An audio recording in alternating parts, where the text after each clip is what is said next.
dalam gereja. Kesempatan yang tepat untuk kami. Selamat siang, selamat sore untuk kita semua. Selamat sore. Salve. Salve. Apa kabar? Baik. Sudah kenyang? Sudah. Syukur kepada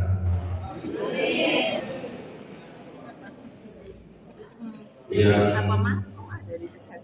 terhormat yang kami kasihi Romo Sekjen Romo Eri, yang pada kesempatan ini juga sekaligus menjadi narasumber untuk kita di sesi yang ketiga ini, yaitu tentang perkenalan KWI.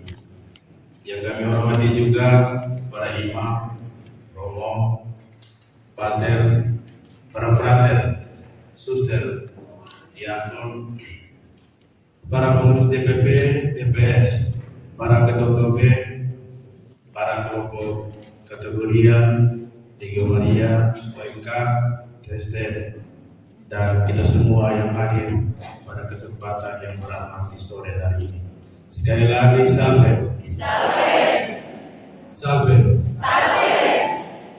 Pada kesempatan kali ini di sesi atau materi yang ketiga ini, kita akan disuguhkan dengan materi tentang perkenalan KWI. Senada dengan itu juga, kita juga sementara melaksanakan hari studi bersama dalam rangka menyongsong 100 tahun KWI yang mengusung tema berjalan bersama menuju Indonesia damai.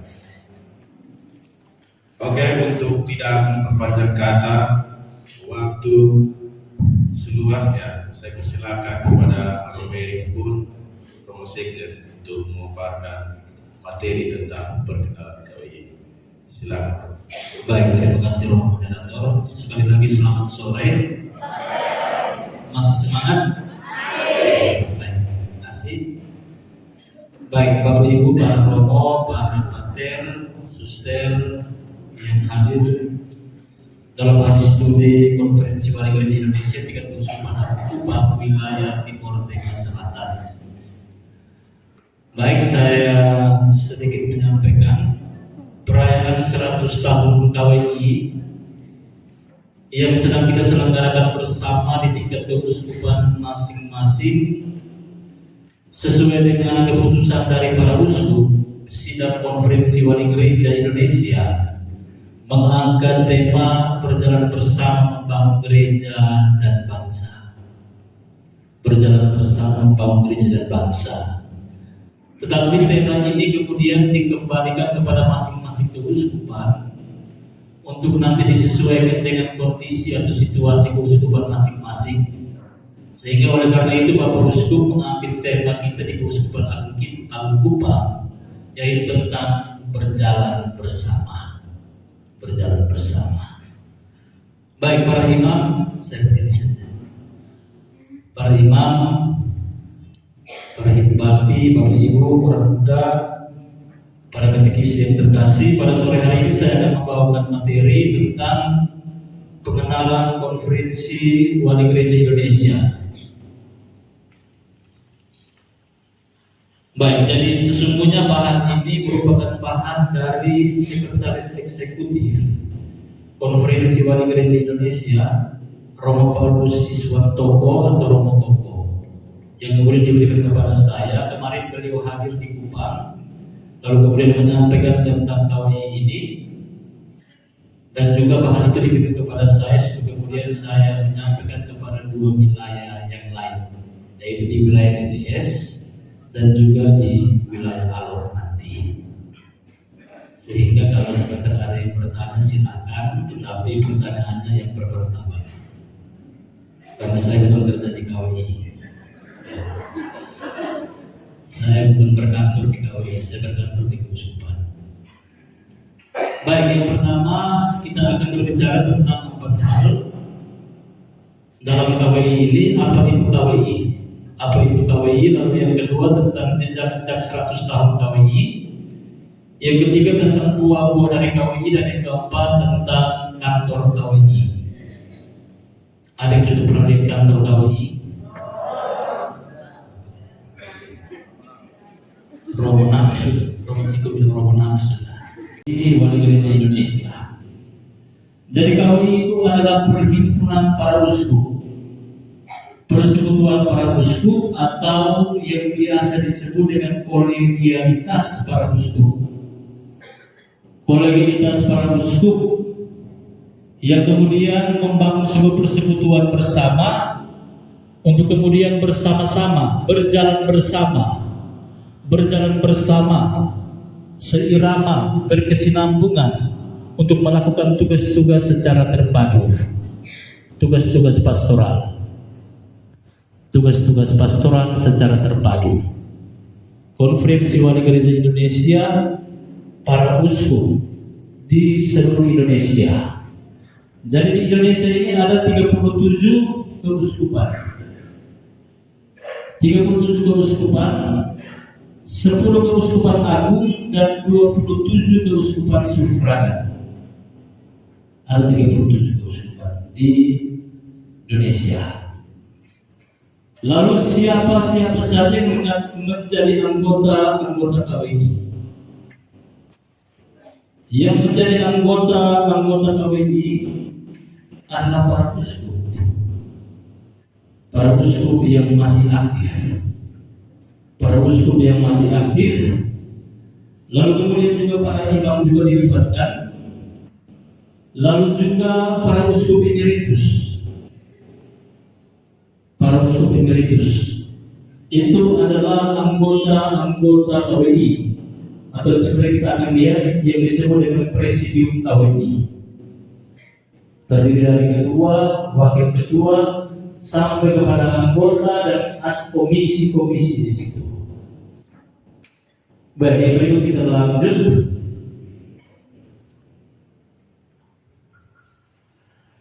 Baik, kita lihat hakikat asas KWI sebagai lembaga keagamaan merupakan perwujudan dari kolegialitas para uskup. Tadi sudah saya sampaikan, kolegialitas para uskup, perhimpunan para uskup, persekutuan para uskup yang bersumber pada wahyu serta iman Katolik dan didirikan menurut hukum gereja secara universal. Lalu kemudian juga gereja tidak terpisah dengan Pancasila. Gereja tidak terpisah dengan Pancasila, sehingga dalam kerangka iman Katolik Konferensi Wali Gereja Indonesia berdasarkan Pancasila dalam kehidupan bermasyarakat, berbangsa dan bernegara. Terdapat dalam Statuta KWI pasal 3.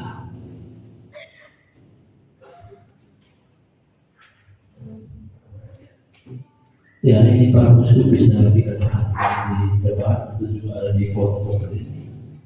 Ini para uskup. Tujuan dari KWI memajukan kebijakan-kebijakan dalam pelaksanaan berbagai tugas pastoral untuk kaum beriman Kristiani.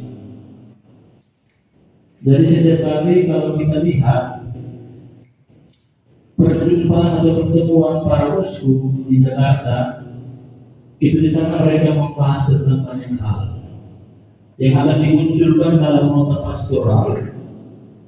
Lalu kemudian juga ada seruan-seruan surat-surat berpahala. Biasanya itu kita dapatkan di keuskupan masing-masing. Nota pastoral itu biasanya dulu itu hanya 1 dan 2 halaman saja. Tapi sekarang itu bisa dalam bentuk 1 buku, itu dirumuskan bersama tentang segala macam persoalan yang terjadi di Indonesia ini. Lalu kemudian dikeluarkan oleh para uskup dan juga menjadi nota pastoral untuk seluruh umat di wilayah Indonesia ini. Baik, yang berikut kita lanjut. Oke. Kita masuk ke jejak-jejak 100 tahun KWI sebelum kemerdekaan. Baik, Bapak dan Mama, para romo, para imam yang terkasih, sidang pertama itu tahun 1924, tanggal 15 sampai 16 Mei di Pastoran Katedral Jakarta. Jadi dulu dinamakan sebagai sidang Walitija, bukan sidang KWI, sidang Wali Gereja. Sidang wali gereja yang pertama itu membahas tentang sikap gereja kepada pemerintah, lalu imam dan pendidikan imam, pengajaran dan penyebaran agama, keuangan dalam karya pengajaran dan penyebaran agama. Itu tahun 1925, sidang wali gereja yang pertama. Dan pada waktu itu uskup atau keuskupan itu masih disebut vikariat apostolik. Jadi keuskupan disebut sebagai vikariat apostolik, lalu uskup disebut sebagai vikaris apostolik. 25 tanggal 1 sampai 8 September 1925 di Pastoral Katedral Jakarta. Dalam sidang itu berbicara tentang keuangan dalam karya misi, penyebaran iman lewat tradisi dan kesenian, dan juga penyusunan katekismus. Lalu sidang yang berikutnya dari tahun 1929 pada tanggal 4 sampai 11 Juni di Munthilan, dan di sana berbicara tentang gereja dan negara, pendidikan dan katekese,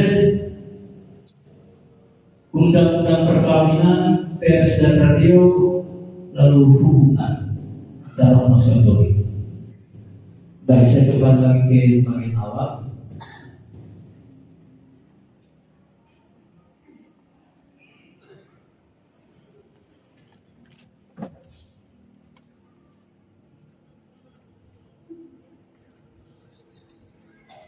Logo kawin, dan logo ini ada maknanya. Logo kawin, sorry tadi saya lupa untuk menjelaskan ini. Baik, logo kawin ini yang pertama kita lihat ini ada tongkat ini. Yang pertama salib. Jadi salib ini tentang lambang pengorbanan Kristus di kayu salib. Ini. Lalu kemudian ini tongkat ini, ya. Jadi ini bukan mata kain, ini tongkat. Persis macam mata kain. Ya, jadi ini tongkat, ini lambang pengembalaan petugas dan tanggung jawab yang diemban oleh para uskup. Lalu yang kemudian garis-garis kuning-kuning ini, garis-garis kuning ini adalah cahaya-cahaya Roh Kudus yang membimbing para uskup. Lalu yang kemudian yang di bagian atas ini putih. Putih ini berbentuk mitra. Tahu mitra atau Bapak Ibu? Mitra itu apa saudara? Mitra.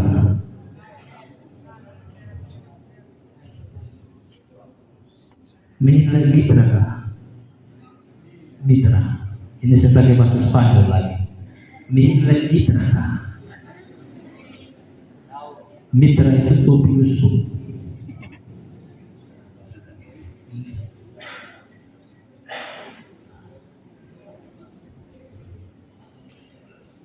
Ini harus dimakan.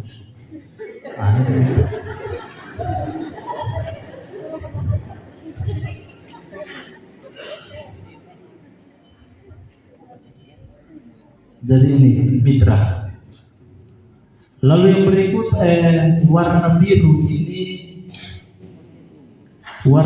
ini dilambangkan dengan langit biru. Lalu kemudian tulisan ini itu merupakan perhimpunan dari para uskup se-Indonesia. Jadi lambangnya itu.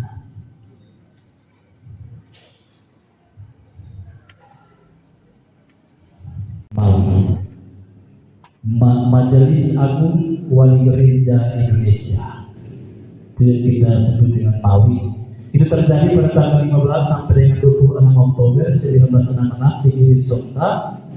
Dan pada pertemuan itu membahas para uskup mendorong kaum awam dan organisasi Katolik untuk terlibat dalam hidup kemasyarakatan. Jadi organisasi Katolik itu adalah wanita Katolik dan pemuda Katolik, atau sekarang itu WGRI dan juga PMPRI. Hendaknya saling bekerja sama. WGRI, PMPRI. Lalu sidang Mawi yang kedua pada di pertama 1968. Tanggal 14 sampai 24 Oktober di Klaten itu menanggapi ensiklik Humanae Vitae dari Paus yang ke-6. Tahun 1970 sidang Mawi sampai tahun 1973 di Jakarta.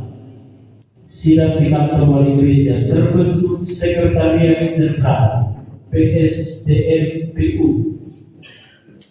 PSDM ini yang mengurusi karyawan-karyawan yang ada di kantor KWI. Lalu kemudian bagian PU ini kalau kita yang mengurusi Murmisa PU. Lalu DG itu adalah tenaga gereja. Itu dalam lembaga Departemen Keuangan dan juga perdagangan.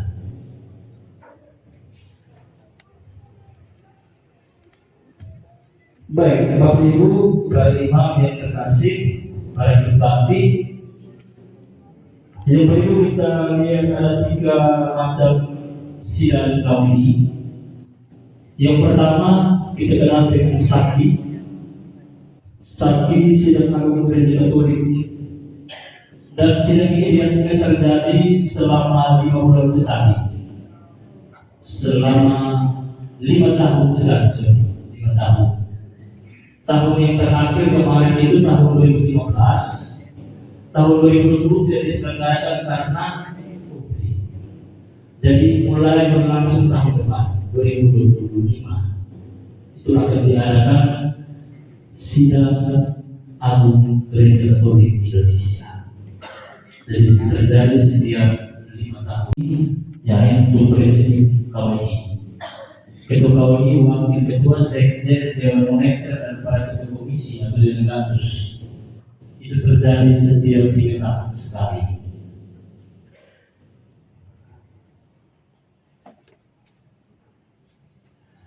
Lalu sidang yang ketiga adalah sidang tahunan. Itu biasanya dilakukan setiap tahun. Misalkan tahun yang lalu itu terjadi pada tanggal 7 sampai 12 November. Dari setiap tahun sidang tahunan oleh para bapak uskup. Baik, ini susunan Presidium KWI. Yang pertama ketua. Sampai Bapak Ibu sampai berapa ketua KWI sekarang? Wakil ketua siapa?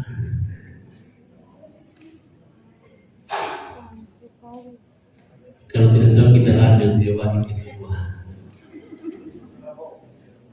Sekretaris Jenderal Rowan Monsinyur Paskalis Purwosukur, Uskup Bogor, orang Manggarai. Ya.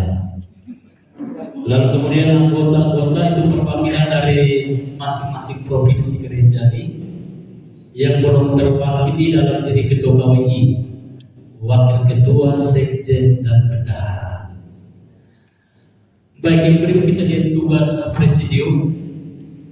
Yang pertama, melaksanakan dan mengawal pelaksanaan keputusan-keputusan sidang umum anggota. Lalu yang kedua, menyetujui atau menolak calon sekretaris komisi, kepala departemen, lembaga, dan sekretariat. Baik, jadi anggota-anggota dari Presidium KWI ini adalah para uskup yang bertugas di komisi-komisi. Lalu kemudian yang menjadi sekretaris eksekutifnya itu adalah para imam yang dianggap mampu, lalu kemudian direkomendasikan oleh uskup setempat sehingga kemudian mereka jadi sekjen dalam sekretaris eksekutif untuk sebuah komisi yang diketuai oleh para bapak uskup. Lalu yang berikut membuat keputusan-keputusan untuk KWI sejauh dipandang tidak perlu dibawa ke sidang umum anggota, menentukan hal-hal yang akan dibawa dalam sidang umum anggota.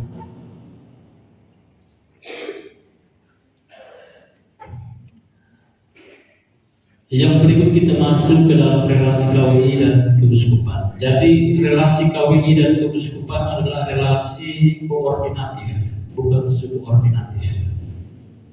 Relasi koordinatif.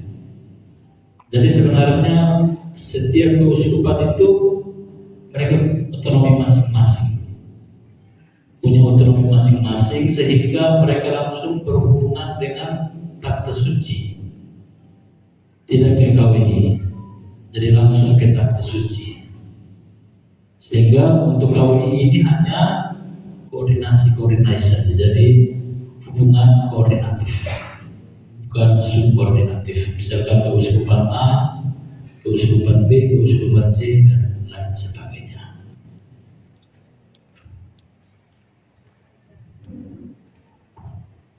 Ya, ini buah-buah dari sidang KWI, nota pastoral.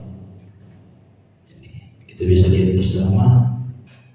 Pesan bersama Majelis Agung Wali Gereja Indonesia kepada karya-karya kesehatan Katolik, keadilan sosial bagi semua, nota pastoral, kita bisa lihat bersama. Dari semua ini nota pastoral. Oke.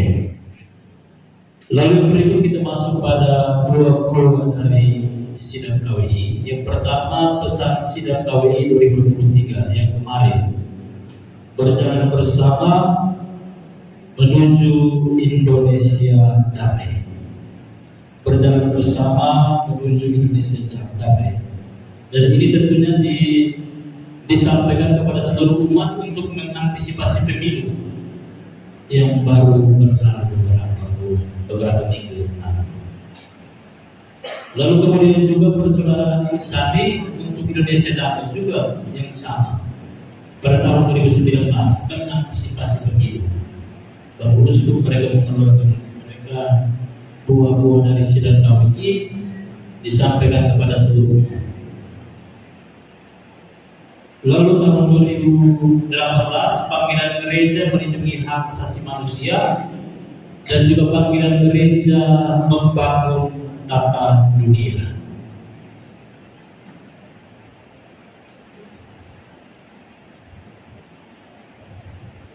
Ya, ini komisi-komisi ini kantor KWI. Ya. Ini komisi-komisi atau juga komisi-komisi yang ada di KWI. Ada komisi yang pertama Sekretariat Jenderal, Departemen Keuangan, Departemen PSDM, PU, Tenaga Gereja, Departemen Dokumentasi dan Penerangan atau Dokpen, Komisi Kerasunan Awam, Komisi Keadilan dan Perdamaian, Komisi Komunikasi Sosial, kita punya Romayaki di sini, Komisi Seminari, Komisi Teologi, Komisi Kepemudaan, Komisi Keluarga, Komisi Liturgi, Komisi Hubungan Antar Agama dan Kepercayaan, Komisi Kateketik, Komisi Pendidikan, Komisi Pengembangan Sosial Ekonomi, Komisi Karya Misioner, Karya Kepausan Indonesia, Sekretariat Gender dan Pemberdayaan Perempuan, dan juga Lembaga Biblika Indonesia.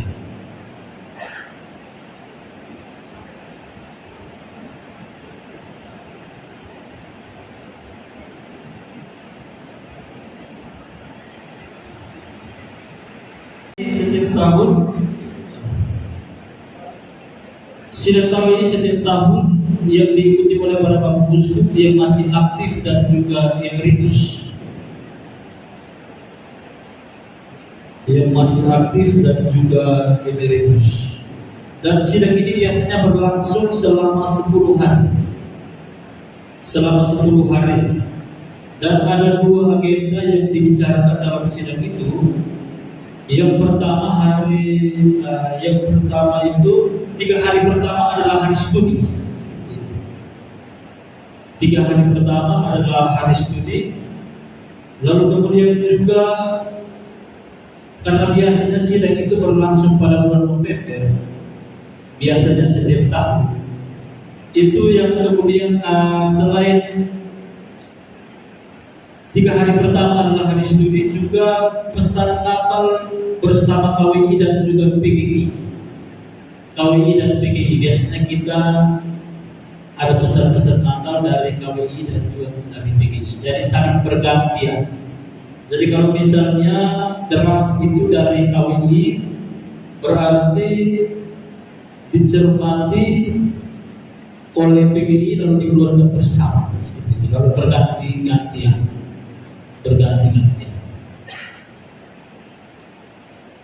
Lalu yang berikut kehadiran komisi lembaga sekretariat Departemen Keuskupan untuk memberikan sosialisasi dan animasi sesuai dengan kebutuhan di keuskupan. Lalu yang berikut kolektif disetorkan ke KWI. Nah, kalau ini jangan hanya ke saya, karena ke Roma ekonomi. Kolektif disetorkan ke KWI dan dikelola untuk kemajuan dan kesejahteraan Gereja Katolik Indonesia. Jadi kolektif ini yang disetorkan ke KWI sebagai bentuk kebersamaan antara KWI dan juga keuskupan. 15 Mei. Lalu sidang yang kedua terjadi pada bulan November, itu puncak perayaan 100 tahun Konferensi Wali Gereja Indonesia. Nanti setiap keuskupan dibuat di masing-masing keuskupan. Kita punya nanti akan terjadi di Gereja Kristus Raja Katedral pada tanggal 22 November. Baik Bapak dan Mama, para imam, para ibu bakti, saya pikir ini gambaran singkat pengenalan tentang KWI. Kalau ada yang tidak mengerti nanti langsung tanya ke orang yang bertugas di KWI. Oke, saya kembalikan kepada. Terima kasih banyak. Terima kasih Bapak Mama sekalian. Tadi kita sudah mendengarkan materi tentang pengenalan KWI. Sekiranya yang saat tadi saya catat ada 4 poin penting. Yang pertama itu tentang apa itu KWI, jejak-jejak 100 tahun KWI, buah-buah dari KWI, dan yang terakhir itu tentang kantor KWI. Baik Bapak-Bapak sekalian yang terkasih, selanjutnya kita masuk pada sesi tanya jawab. Aturannya di sesi yang ini saya membuka, sesi pertama ini saya membuka 3 penanya, 3 pertanyaan. Jadi sekali lagi 3 penanya, 3 pertanyaan. Jadi masing-masing penanya hanya 1 pertanyaan saja, tidak boleh lebih. Romo Sekjen selaku pemateri pada sore hari ini, moderator, teman sekalian, saya ingin mengajukan 1 pertanyaan, tapi sekaligus 1 kegalauan. Pertanyaan sekaligus kegalauan. Jadi mengiring jawab yang ditanya atau digalau, saya terima dengan sukacita. Pertanyaan saya ini terkait dengan sekretariat atau komisi liturgi KWI. Komisi liturgi KWI. Pada masa COVID, pada masa Corona, kita menerima buku panduan terutama untuk Mazmur itu dari KWI. Mazmur dari KWI. Lalu kita langsung secara serentak, ada sosialisasi secara virtual. Lalu kita menyanyikan di gereja-gereja, kapela-kapela. Apakah ini hanya perasaan saya atau saya merasa bahwa Mazmur-mazmur yang ada ini yang pertama sangat bernada Jawa sentris. Sangat bernada Jawa sentris. Yang kedua, saya melihat mazmurnya tidak menunjukkan keagungan dari sebuah perayaan. Saya beri contoh Mazmur Mata. Kalau dulu itu hendaklah langit bersuka, luar biasa. Kita yang pastor ini mau terbang di langit sudah. Ada atap ini. Tapi mazmur yang baru ini tidak menggairahkan secara spiritual. Lalu apa hubungannya dengan KWI? Hubungannya begini, menurut saya. Makanya saya katakan pertanyaan sekaligus kegelapan. Hubungannya. Saya selalu membaca di Nada Bakti.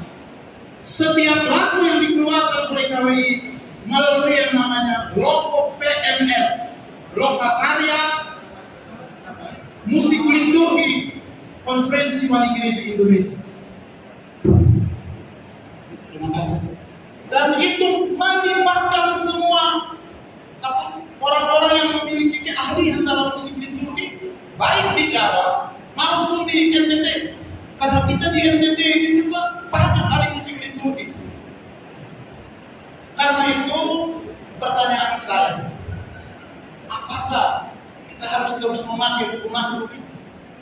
Kalau pakai juga tidak apa-apa, saya tidak marah. Saya juga siapa?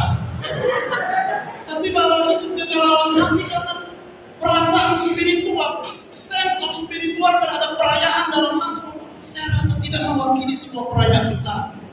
Menurut saya, mungkin berbeda-beda dari itu. Tapi saya juga ada lihat komentar-komentar di TikTok, Instagram, yang juga sependapat dengan saya.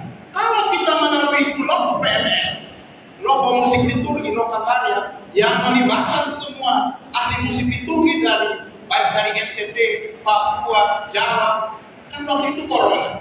Lalu tiba-tiba dikeluarkan. Ya, orang tua bilang kayak karena aku, kita mau tolak juga di KWI, kita mau tidak terima itu sama. Jadi mungkin Romo Erik, ya sudah pasti perayaan nasional KWI saya juga tidak diundang. Tapi pasti Romo Erik pergi. Mungkin sebagai sekjen. Tolong sampaikan kegalauan saya. Tolong. Ini tahun politik dan sebelum pemilu ada satu pernyataan dari kardinal yang menjadi bahan perbincangan. Intinya dia sebut salah satu calon dan Yesus Allah. Dia katakan, kemudian orang-orang Katolik dan mereka di luar Katolik berbicara soal gereja Katolik dan pemimpinnya mulai berpolitik. Dalam penjelasan, kardinal menyampaikan seruan moral, tetapi kemudian ditafsirkan bahwa gereja Katolik mulai berpolitik. Yang saya mau tanyakan, ketika kardinal menyampaikan hal itu sebagai seruan profetis kenabian gereja, apa itu salah atau tidak? Yang kedua, pertanyaan soal KWI, dia institusi seperti MUI atau PGI.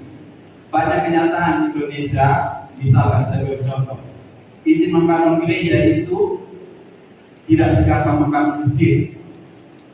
Di tempat lain gereja beribadat dilarang. Yang terakhir kasus patung yang mesti ditutupi. Nah, KWI sebagai institusi yang membawai gereja seluruh Indonesia ini buat apa?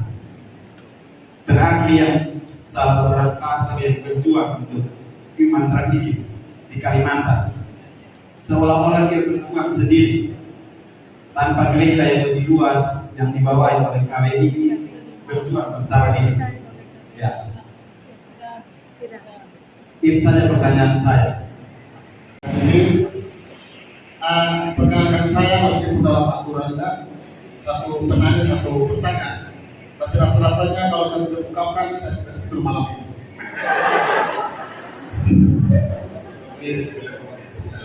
Dari Romo Ciko dengan penuh pengharapan saya mohon ya tidak panjang, paling kurang lebih waktu lebih singkat dari Romo itu pertanyaan. Yang pertama, melanjutkan dari apa yang dikatakan oleh Romo, tolong tunjukkan kembali komisi liturgi Yosu. Saya dalam tahun atau 2 tahun yang lalu, komisi musik liturgi Kusuma Agung Kupang, salah satu programnya, salah satu rencananya, yang itu mulai mengedit lagu hukum yang beredar di kalangan umat. Oh, itu lagu yang berbahasa Inggris, berbahasa Arab, berbahasa dan seterusnya. Karena ada lagu-lagu tertentu yang sebenarnya tidak ada unsur teologis di dalam, dan sudah terlanjur dinyanyikan dan menjadi umum, viral dan biasa. Kasih. Jadi kembali tolong ya diteruskan, kebetulan beliau di sini jadi pas. Yang kedua, kalau kita juga masih ada di sini di pas. Kita memang sungguh-sungguh berjalan bersama. Yang kedua, terima kasih Romo Eri untuk pemaparan materinya. Ini menjadi warna baru, pengetahuan baru, ataupun penyegaran kembali atas apa maupun atas yang sudah diberikan ya, informasi tentang KWI. Tapi yang saya tidak dengar, tidak dikatakan secara eksplisit tadi, kenapa dalam berjalan bersama ini KWI atau tema KWI menjadi tema yang harus kita pelajari, dan itu harus diketahui oleh umat. Kenapa ini KWI harus diomong? Romo Herman tadi sudah sedikit menjelaskan, sudah banyak sedikit. Sorry, Romo Herman sudah banyak saya menjelaskan tentang gereja dan seterusnya, dan Yesus Kristus turun ke para rasul dan seterusnya. Nah, itu yang harus diungkapkan lagi secara terang ketika kita berbicara soal KWI ini. KWI ini kita harus bicara dan harus kita ketahui dalam hubungan dengan dasar dalam hidup gereja. Ya, salah satunya hierarki gereja. Dan ini harus diketahui oleh umat. Bukan hanya kami yang adalah kaum Yesus, ya. Harus diketahui oleh umat. Jadi ini yang sekitar tambahan.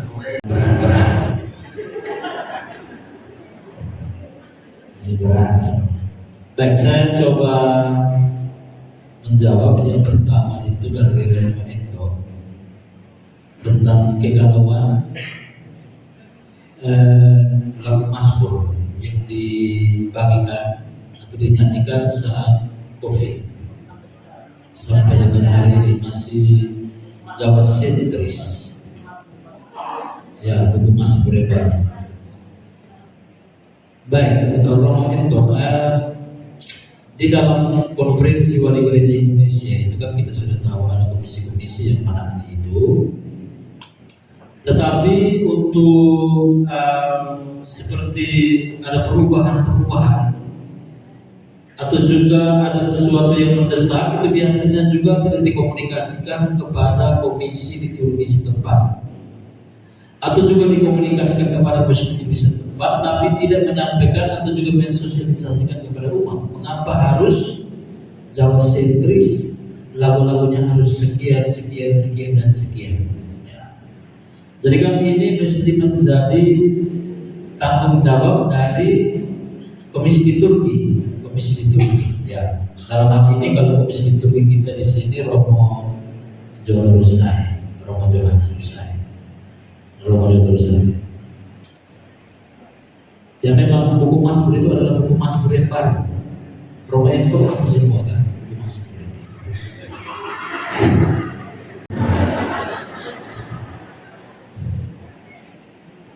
Ini senior ini kayak tadi mereka semua sebelum bagian Romo Herman punya kita tanya. Tadi Romo Herman punya tidak ada yang tanya. Romo dan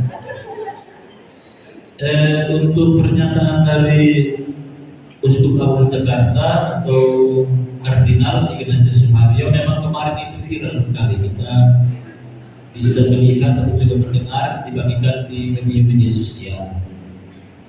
Tetapi ada kemarin juga pertanyaan yang sama, kalau tidak salah juga ditanyakan di Kupang kepada Romo Koko tentang seruan-seruan profetis yang disampaikan oleh para uskup atau dalam hal ini yang kemarin yang terjadi untuk pemilu 2024 kemarin ini. Jadi kan kemarin Bapak Kardinal menyampaikan bahwa pilihlah dengan hati nurani yang cerdas. Seperti itu. Ya, lalu kemudian penyampaian seperti itu memang penyampaian saya pikir tidak mengandung unsur apa-apa. Hanya orang lain yang salah menerjemahkan. Banyak orang yang kemudian salah menerjemahkan lalu kemudian menganggap bahwa gereja Katolik bersama dengan para pemimpinnya mulai melakukan politik praktis. Padahal tidak. Jadi kita tidak melakukan politik praktis. Pastor yang berjuang itu Romo Pascal, kalau saya tidak salah, itu Keuskupan Pangkal Pinang, tentang kasus bagaimana di situ kan mayoritas Muslim, jadi sangat sensitif sekali di situ sehingga mereka menutup batu Bunda Maria. Dan memang setelah saya bertanya kepada Romo Vincent kita punya ketua komisi tentang komisi Justice and Peace. Jadi kemudian beliau menjelaskan bahwa mereka punya jejaring dalam mereka sendiri. Lalu kemudian di bawah koordinasi sekretaris eksekutif KWI yang untuk menangani komisi Justice and Peace itu migran dan juga perantau. Sehingga memang kemarin awal-awal kita lihat bahwa memang beliau berjuang sendiri karena semua itu sangat viral di media sosial.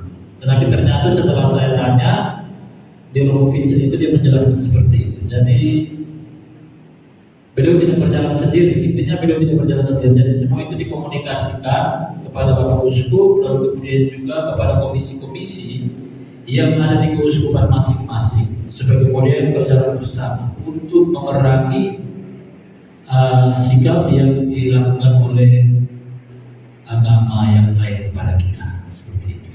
Di liturgi, tetapi komisi liturgi itu dia membawahi juga musik liturgi. Dan biasanya kalau saya melihat untuk mengeluarkan sebuah lagu yang resmi itu biasanya didatangkan para ahli. Misalkan kalau di keuskupan kita sendiri, bagaimana seorang ahli kitab suci dia harus melihat kata-kata itu dari segi kitab suci, dari segi teologi dan lain sebagainya. Lalu kemudian semua itu disampaikan kepada Bapak Uskup sebagai imprimat di website. Nah, sudah kemudian lagu itu resmi dinyanyikan. Karena memang sekarang kita melihat banyak lagu yang memang lagu gereja tetapi tidak liturgi. Ya toh? Ya toh? Lagu gereja, lagu rohani tapi tidak liturgi. Lagu pop rohani. Karena sekarang banyak umat yang senang nyanyi lagu pop rohani itu. Nah, ketimbang lagu gereja yang bernuansa liturgi. Jadi ini memang menjadi pekerjaan juga untuk kita. Saya juga akan tanyakan kepada Romo John, ini menjadi catatan Romo Gino. Saya akan sampaikan kepada Romo John. Ya, kemarin itu saya sebenarnya mereka yang pernah bertugas di KWI mereka harus membawakan bahan ini. Romo John beliau di KWI, tapi beliau menolak, beliau bilang adik yang bawa saja. Sudah baik kakak, saya bilang. Bukan hanya sebagai momen perayaan, tetapi juga sebagai bangku untuk belajar dan berefleksi.